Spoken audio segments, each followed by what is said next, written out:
everybody, this is Ready Game Fire and we are at the Eurogamer Expo 2012. I'm Chris Fox. And I'm Mike the Power. Yeah, we're going to be talking about our top 5 games from the show after we've seen them all, obviously. Got big surprises, big things Big we hate, surprises. big boobs. Here are some, right here. And hopefully we'll get into the zombie UQ at some point. Fuck that. But probably not. I'm Sonny Modi. I'm Steve Edwards. And that is a Formula 1 car.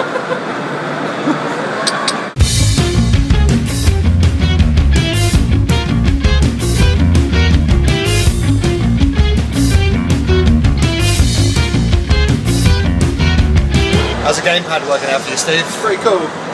It's really comfy. It's comfy, isn't it? Yeah. It's very sweaty now. Very as well. light. Oh, don't say that. Well, I'm just warning your man here. He's going to have to give it a wipe now. Sorry about his sweat. Still good. That's Sebastian Vettel. Is that Senna? Hang on, let's have grudge match, here we go. He's over it. That was like guest one. Shit. I hit Right, all. what is sliding? No, that's look backwards. Shit. Steve and Mike, you've been playing F1 for about 5 seconds. What are your thoughts? I actually like it. It's pretty cool. I like it a lot. I like the fact I'm racing against Michael Schumacher as big-headed freak versions. The graphics are wicked. And it's quite fast. So F1 plus Diddy Kong Racing then, Mike, that's what we want. Well, yeah. Is that what we've got? No, I don't think so. There's no real flying or surfing. Yeah, but you've also got really big heads, and I love things with big heads. It matches your real life head. There's vehicle damage, which is quite cool. So 20. My vehicle's got absolutely trashed. I just lost a wing. But sparking. like, I'm still not finished first lap and I'm already a bit bored. I'm a bit bored. You can't power slide. Can't power as I can tell, slide. so it makes everything a bit less dynamic than fucking Mario I'm Kart. going to try some other buttons to see if I've tried all anything the buttons and nothing's happening.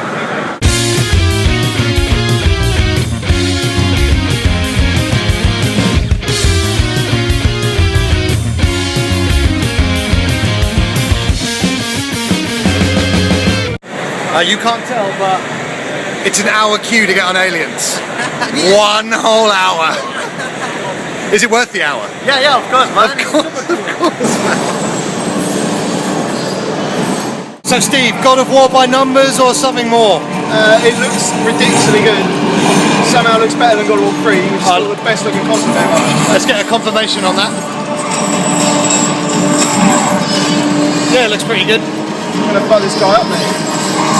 But obviously you'll be buying this, won't you? Oh, day one. I'm a huge God of War fan. One of my favourite franchises. Got him. Standard. It's tough to fight and talk, isn't it? Yeah.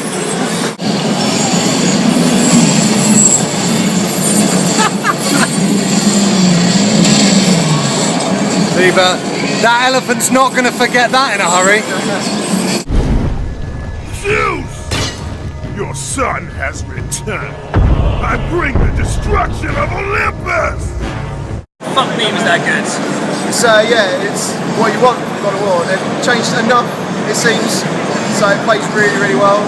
It's the best looking game you'll ever see at this place. Know, yeah. It just looks ridiculous. I mean, so we're pretty massive God of War fans. We played all the games multiple times, and I don't know. I thought it was a bit more fun, like instantly a bit more, just accept straight away into it. God of War 3, maybe got a little bit stale. I don't know, a bit more impressive. This is a demo, so I'm sure there's bits at the start of the game. I didn't play the God of War 3 demo, so I don't really know. God of War 3 demo was worse than this. This is all action, but beautiful, like really cool new moves, grapples, attacks.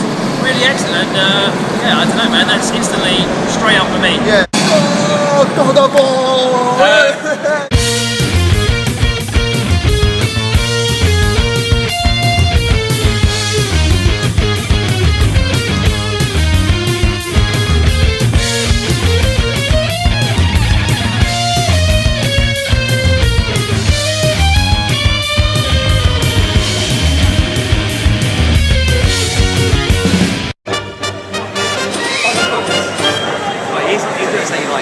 I don't know about that.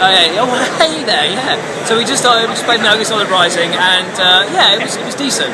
It was really difficult. We weren't allowed to film it, so that's a problem. But I really like it. Something about it is really kind of quick and a bit different for a hack and slash game. And Yeah, I didn't enjoy it as much as you. I just thought after playing God of War, that was just a poor man's imitation of it, really. it's not really imitation though. It's a different flavour of the same genre. It's still kind of hack and slash kind of thing, and I'd rather play God of War, to be honest. This was more precise. I think you can definitely get really good at Metal Gear Solid Rising. Like, I don't know, it just kind of felt like a really badly, hopefully it's just a badly put together demo.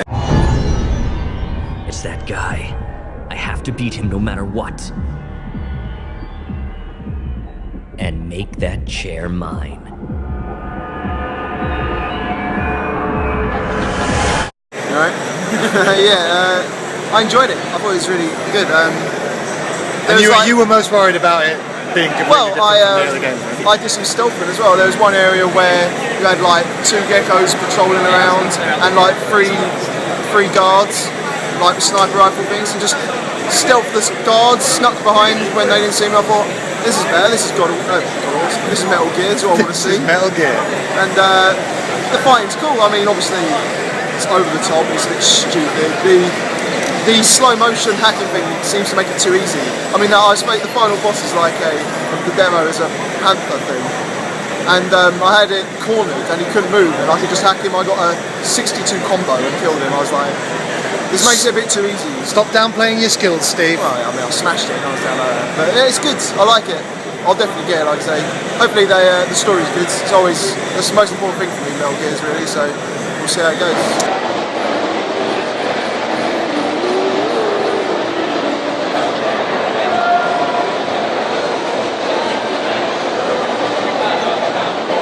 Mike, tell us a little bit about Unfinished Swan. So it's by a developer called Giant Sparrow. They're kind of the new kind of baby of Sony, like that game company were with Journey and Flower. They're kind of working in a kind of think tank with Santa Monica Studios in America. And yeah, it's another cool art housey kind of subversive game where it's all exploration and discovering the world through paint. And yeah, I mean, it looks very cool. Probably not quite as interactive as I would have liked it. It's kind of looking a bit more just seeing everything. I haven't continued on actually do anything in the game other than throw the paint, but you know, I've heard there's a lot of humour in it, kind of funny characters, an interesting story, very whimsical take on things, so I'm very excited of course because it's kind of in that same wheelhouse as Journey of Flowers, so you know. I'm excited too. I know you are, mate. It's beautiful, look at it. Look at it. Right, Vision, I just don't know it. Is this Pro Evo the FIFA beta that we've been waiting for? No, no way there. It's so slow, yeah. That's exactly. The first thing you know is it just. So when did Pro Evo stop evolving? 2005. They should probably. They're going to change the name or what? Pro Evo. Oh, that's a bad pass. Go on, Downey, do something good. Football.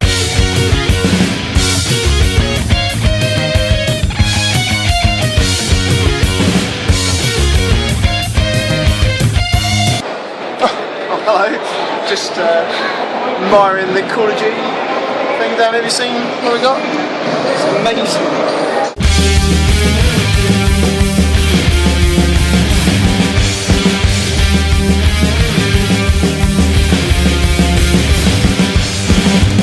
It's alright, it's video, so move, just wave. Yeah, oh yeah, get that Mario out of the way.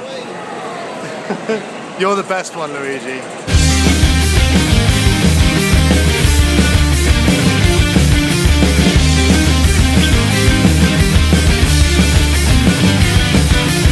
Steve, we just played Tomb Raider. What are your thoughts?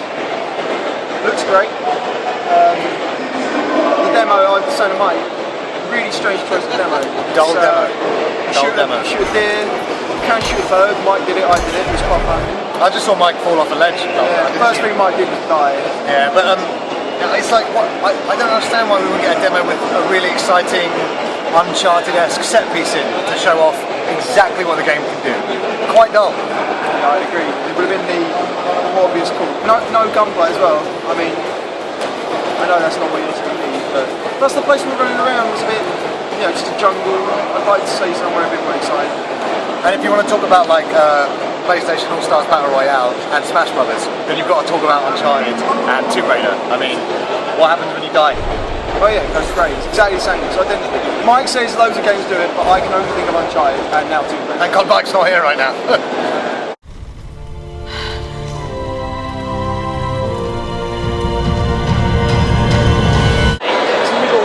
So this is the street pass zone. You can't street pass anywhere else, Sonny, just here, alright? Remember that. I've been street passing all day.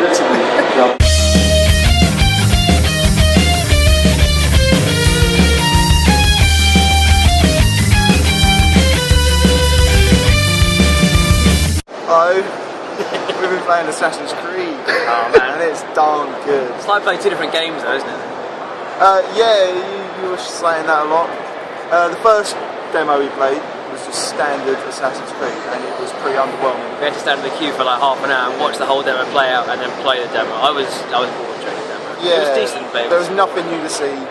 Just jumping around. Couldn't invert the camera, which was really annoying. I don't understand this inversion thing. I play everything that way. I was so glad. Invert is better. There you go. Is it better or just different? Better.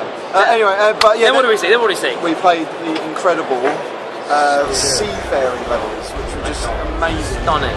It was Master and Commander, whatever you want. It was brilliant, and I could, like Mike said, could be its own game. You could just play it all day.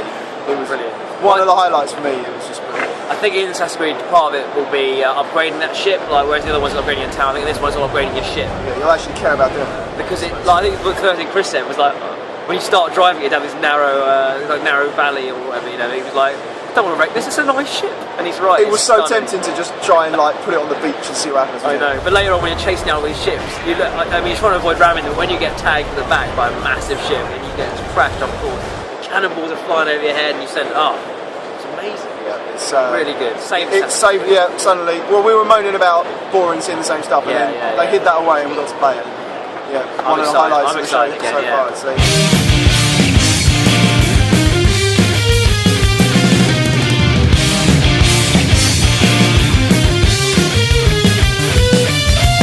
Just played Hitman Absolution. What did you think, Mike? Well, he had fun. Still thinks he's playing. Not many thoughts then. It was really good. Like, because you have these mechanics where there's like the main path to kill your target. You can kill anyone and steal their disguise. You can do anything in that very enclosed open space. Everyone's doing completely different things, and it's hilarious because you can have a load of fun, but you also have a lot of freedom as well. And I like that a lot. Did you kill your target? Well, okay, the first time I went in there, first thing I did was kill the chef because he looked shifty. And everyone got annoyed. The second time I killed another chef in secret. Picked up a knife as a chef, and the police went, "Oi, that chef shouldn't have a knife," and that was annoying. And then the target ran over. Chefs are supposed to have knives. I know, right? But the next day when that happened, the target ran over to me and I killed him, and it's the target killed. And I tried to lose everyone. I found it really hard to understand like the mechanics of losing the guys, but I think if you get used to it, you get really good like killing, switching costumes, dumping a. Oh, that's brilliant. It's good that you're given so many choices and possibilities, although because of modern gaming, when you're first presented with all those choices, it's daunting, embarrassingly so. But getting back into that kind of way of thinking, brilliant. My first time ever playing a Hitman game. I was terrible, but I really enjoyed it. What level are you on? Mine's like a combination of the two. Oh, Steve, is that just... No, what? Is that just a case? Oh dear.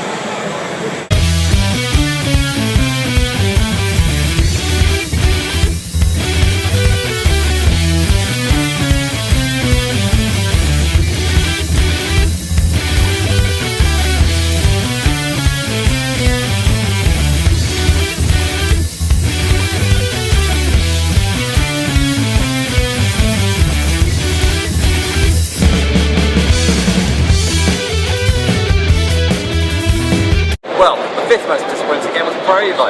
Not even a patch on FIFA. It's going backwards. Rubbish. It's slow, boring. Steve and I couldn't even finish a half if we quit halfway through it. Bye. So a game I don't think we expected to be disappointed by was F1 Superstars. But when you see it being played, you think that could actually be a lot of fun. You start playing it, it's not a lot of fun. It's not better than Mario Kart. It's not even better than One Nation Racing. God bless his little heart. No, F1 Superstars, no good, no good. Number 4, no good. Oh, well, except the little rockets you fire, they were quite fun. Yeah. So the next game on our most disappointing list of Eurogamer 2012 is, sadly, Resident Evil 6. Resident Evil 5 was a step away from the Resident Evil that we all know and love, then 6 is that next step in the wrong direction. It really, really saddens me to say this, but I will not be buying Biohazard 6. So yeah, another game we really didn't like was Assassin's Creed. The main demo that was for very standard Assassin's Creed gameplay. At worst, it was boring. At best, it was a little bit more like other kind of cinematic games like Uncharted or Tomb Raider, where they threw in things exploding. It wasn't Assassin's Creed. The stealth wasn't as good as Dishonored. It was boring, unfortunately. There were moments where I was literally bored, which doesn't happen in demo. It shouldn't happen in demo, and it did. But you know, the boat saved it, but for now Assassin's Creed was a very disappointing game, what we saw. Didn't like it. Right, our number one disappointing game, Eurogame this year has been Tomb Raider. The demo was, it looks like an exciting game, but the demo itself was incredibly dull. It was, every time you took a move, it went a bit cutscene-y. The peak of the game was apparently finding a bow and arrow and shooting a deer. It wasn't particularly exciting. They should have done a lot more. We needed set pieces, we needed some gunplay. All we got was, you know, bow and arrow, dead body, and a bit of wet muddy Lara. That was it. Disappointing. Rubbish.